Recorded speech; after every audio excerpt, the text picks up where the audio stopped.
Jesus. Number 3. Techniques, kasi ang daming tinuturo sa ating mga techniques kasi.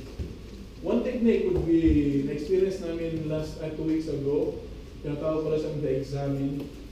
Parang meditative prayer. Meditative prayer sa meditation. Kumbaga, tahimik ka, tapos ipipil mo ang paligid, ramdaman mo ang nangyayari sa paligid mo, ramdaman mo yung hangin, tapos tandaan mo yung araw, tapos tandaan mo kung ano yung na-feel mo paglabas mo, pag nakaisip ka ng isang point sa araw mo, tapos tandaan mo yung feelings mo doon, mga ganong style. There's other ways we can study this, no? It's not the part of the talk, but anyway, yun, maraming mga tao kasing minsan, nafi-fixate doon sa mga techniques. Medyo makakomplicate ang things, no? Which is good, which is very good, to know a lot of techniques, but the basic important thing, prayer is very simple, no? It's just basically a communication with God, no? That's it, brothers and sisters. And lastly, dito pa rin sa centered relationship with Jesus, you should concentrate not on the prayer, no? You should concentrate on the communication, no? I mean, yun nga, gaya ng sinabi kanina, we don't pray, we don't target to pray, we target to communicate with God. Hindi natin iisipin kung ano yung pray natin, especially dito sa community natin. Once mag-divide na tayo into groups, may tinatawag tayong households. Tapos pag household meeting, may mga prayer na. Minsan kasi nakaka-pressure, makakanig ka ng prayers ng iba. Mahirap kasi, anyway, marelate nyo to pag mag-divide into groups.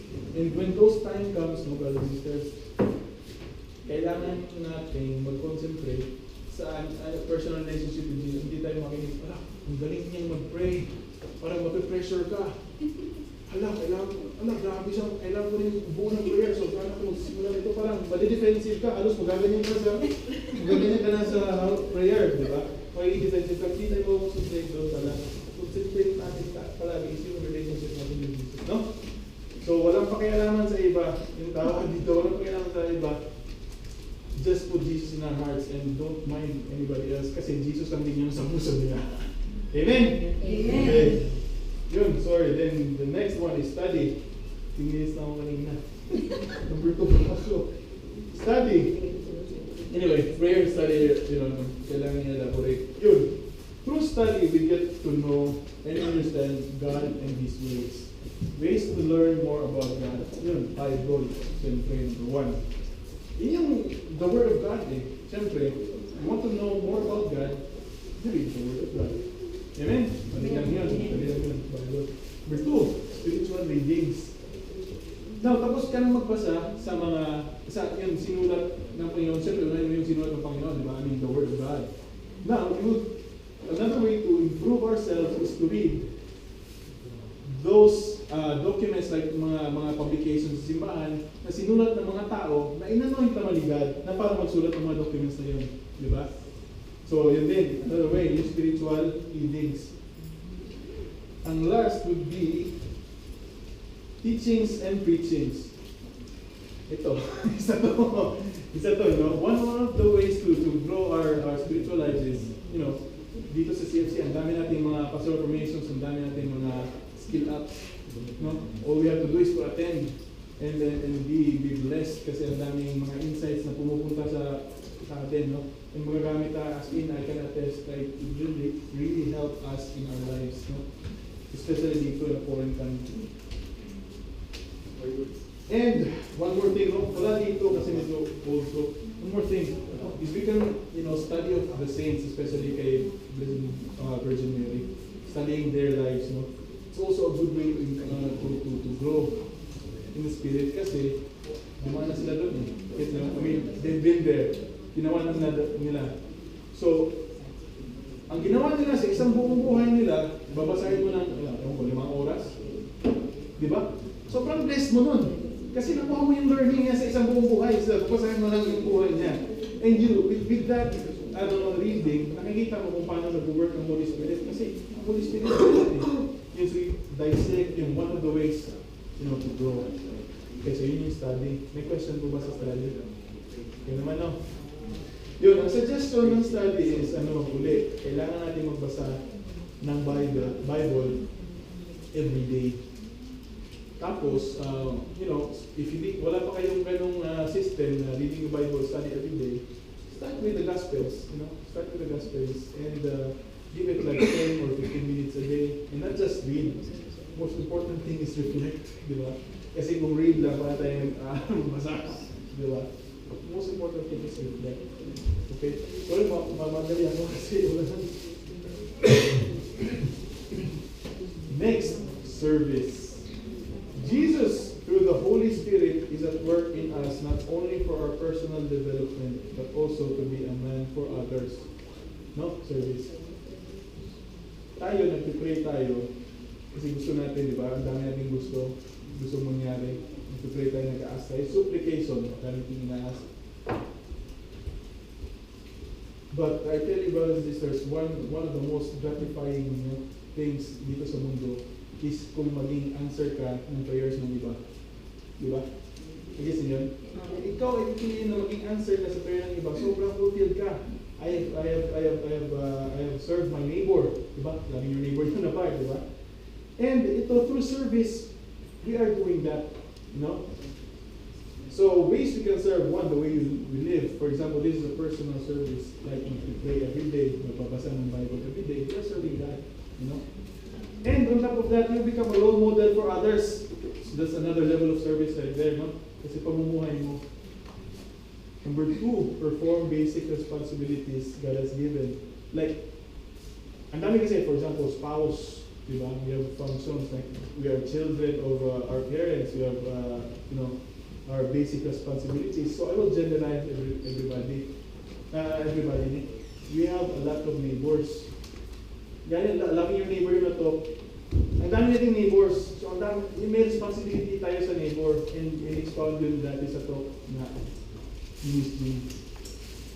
And so, yeah, we fulfill those responsibilities. We serve those neighbors of ours. And then, next, service to the community. Well, like this, you give your resources, you give your time, you give your talents and skills, whatever the God has given you, you share, Kasi may isang passage dun sa ano ba yung, nakalimutan ko ng passage yun, binigay ni Lord ng mga talents, may binigay siya sa 3 tao, niya 10 talents, 5 talents, saka 1 talent. Yung ba yun? Coins ba yun? Or, kalimutan ko exactly kung ano. Anyway, after some time, yung 10 talents, naging 20 talents. Ginawa ni Lord. Diba? Tapos, yung 5 talents, ginawa niya 10 talents after some time. So, control si Lord. Yung 1 talent, after some time, 1 talent pa rin. Anong ginawa ni Lord? Tinanggal yun. Matatranslate natin yan sa pumumuhay natin dito. Kunyari, marunong kang, ano ba? Gitara. Marunong kang mag-gitara. Pero hindi mo ginamit. After some time, wala yun. Simple, di ba? It's a physical word explanation. Kailangan mo mag-serve. Kailangan mo gamitin yung mga skills and talents para mag-grow yun. Hindi yung pupunin ni Lord. Next, becoming a witness of faith in Jesus. Ito. Wala to dito Pero anyway, becoming a witness of faith in Jesus. Paano ba maging witness? Ano ba yung witness, di ba? Saksi, may nakita ka, di ba? So, paano tayo maging witness ni Jesus? Hindi natin nakita. Di ba? Yun, it's through faith, brothers and sisters. Yun, it's through faith because we believe Jesus is in control of everything. And with this witnessing, and with our basic Christian life, that's the way we invite people to our community. Witnessing, living a life, a happy life, a worryless life, wala nang worries. Makikita ng ibang tao na parang hindi niya masasabi yung witnessing ko siya. Hindi niya masasabi yung mahirap na akong explain paano yung explain yung witnessing na term Pero makikita niya, ano mangyayari sa mga tao? Kung alam mo yan doon, ano mangyayari doon? Ganun yung mangyayari. Kasi, yun nga, we're living the Christian life. We're witnessing Christ. So, ganun yun. Of course, doing that every day, of course, we will grow spiritually. And then, ayun, number 5, becoming available of ourselves and resources for God's work. Same lang yun sa number 3, no? Yun, providing your resources. Number 4, sorry, number 4 na tayo. Fellowship. Ito yung marami sa atin. After niya dito, ako mag-graduate. Sa amin, sa CFC, umaapaw kasi kami sa fellowship din, kung saan kami narating. And, tawag dito, anyways, start ko muna, no? Fellowship refers to almost everything that Christians do together as a body. Hindi ako Christian man ako, di ba? Para maging Christians, marami yun. Yun yung fellowship, a group of people, so one body and doing a Christian related activity. Some ways to experience Christian fellowship. Number 1, worship liturgies, prayer meetings, and conferences. Meaning, pagsisimba. Mga prayer meetings, yung tinatawag na household, na nalaman nito later. Number 2, coming together for teachings and formation. Hindi lang ito, may mga tinatawag na marriage enrichment retreat. Yan, para sa mga kasama, maganda yun. Naka-experience kami kasi 4 na talks yun. Naka-experience kami yung isang talk, yung sobrang ganda. Excited kami sa pangalawa. Tapos, hindi lang yan ha, marami pang ibang mga talks na bibigay sa akin. Number 3, serving together. Nilagay yung PLP.